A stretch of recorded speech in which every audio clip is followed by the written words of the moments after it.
Assalamualaikum warahmatullahi wabarakatuh. Saudara-saudara, pada pertemuan ini kita akan mendiskusikan hakikat drama dan karakteristiknya. Materi pada pertemuan ini sebenarnya adalah materi yang ada hubungannya dengan pertemuan sebelumnya. Kemarin kita telah membahas ada apa dengan ketiga genre sastra ini, yaitu puisi, prosa, dan drama. Saudara-saudara, ada 3 kunci sebenarnya yang sudah saya bagikan kepada saudara-saudara, bahwa ketiga genre sastra ini memiliki irisan, dalam tanda kutip, saya ulangi lagi, irisan, yaitu tentang pembacaannya, penyampaiannya, dan panggungnya.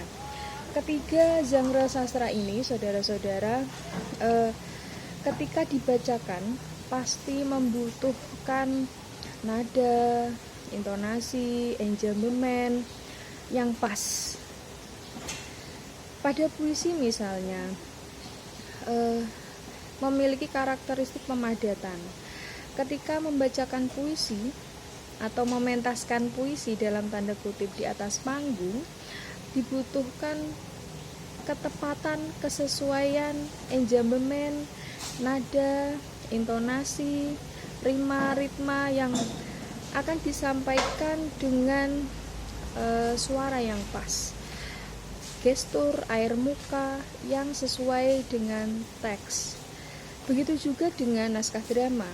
Kita tidak bisa main-main ketika menyampaikan dialog di atas panggung, menggunakan air muka, gestur yang tidak sesuai. Itu justru akan membingungkan, tidak hanya bagi pemerannya tetapi juga bagi penontonnya.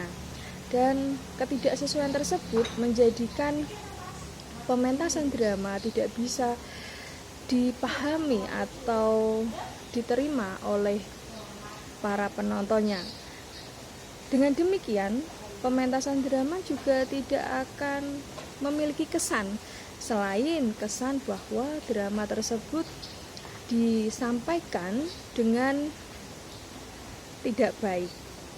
Kemudian prosa. Kemarin saya menanyakan apakah prosa itu dapat dipentaskan di atas panggung? Mengapa tidak, saudara-saudara? Banyak sekali cerpen, begitu, kemudian novel dibacakan di atas panggung. Tentu membutuhkan pembacaan yang tepat, nada suaranya, intonasinya, enjambement atau penggalan cerita maksud saya, yang tepat. Jika tidak tepat, maka pendengar ya akan merasakan pembacanya tidak bagus, monoton, sulit dimengerti. Banyak sekali penerimaan negatif tentunya.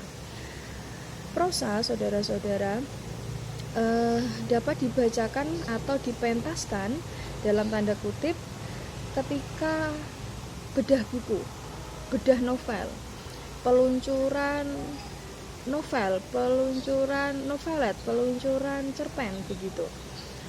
Banyak kita saksikan di peluncuran novel Andrea Hirata misalnya, atau Dewi Lestari misalnya. Oleh karena itu, ketika saudara-saudara menjawab bahwa prosa itu tidak dapat dipentaskan atau tidak bisa disampaikan di atas panggung adalah pendapat yang keliru. Saudara-saudara, pembacaan puisi memang bisa dilakukan secara pribadi, maksudnya dibaca sendiri oleh pembaca, tetapi juga ternyata bisa dibacakan. Di mana? Di atas panggung. Maka puisi, drama, prosa itu punya panggungnya sendiri-sendiri, punya karakteristiknya sendiri-sendiri. Ada puisi yang hanya bisa dibaca oleh seseorang atau pembaca. Misal saya membaca puisinya Pak Naka, atau membaca puisinya Romo Sindunata, saya baca sendiri. Dan juga bisa saya bacakan untuk orang lain.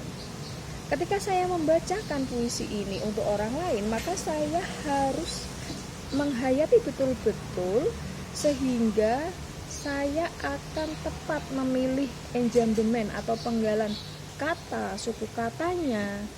Saya harus memilih dengan tepat intonasi rendah, sedang atau tinggi untuk membacakan puisi ini kepada para pendengar atau penikmat puisi.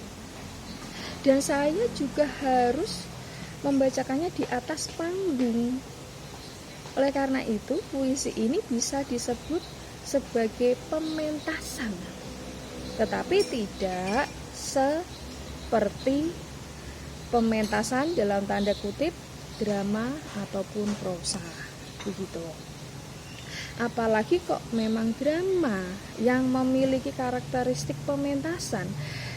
Ketika kita mementaskan drama, kita tidak hanya menghayati naskah, kita tidak hanya menyampaikan hal-hal yang terkandung di dalam teks, tetapi juga kita harus mempertimbangkan tata lampu, tata cahaya, kemudian tata suara, busana, riasan, begitu.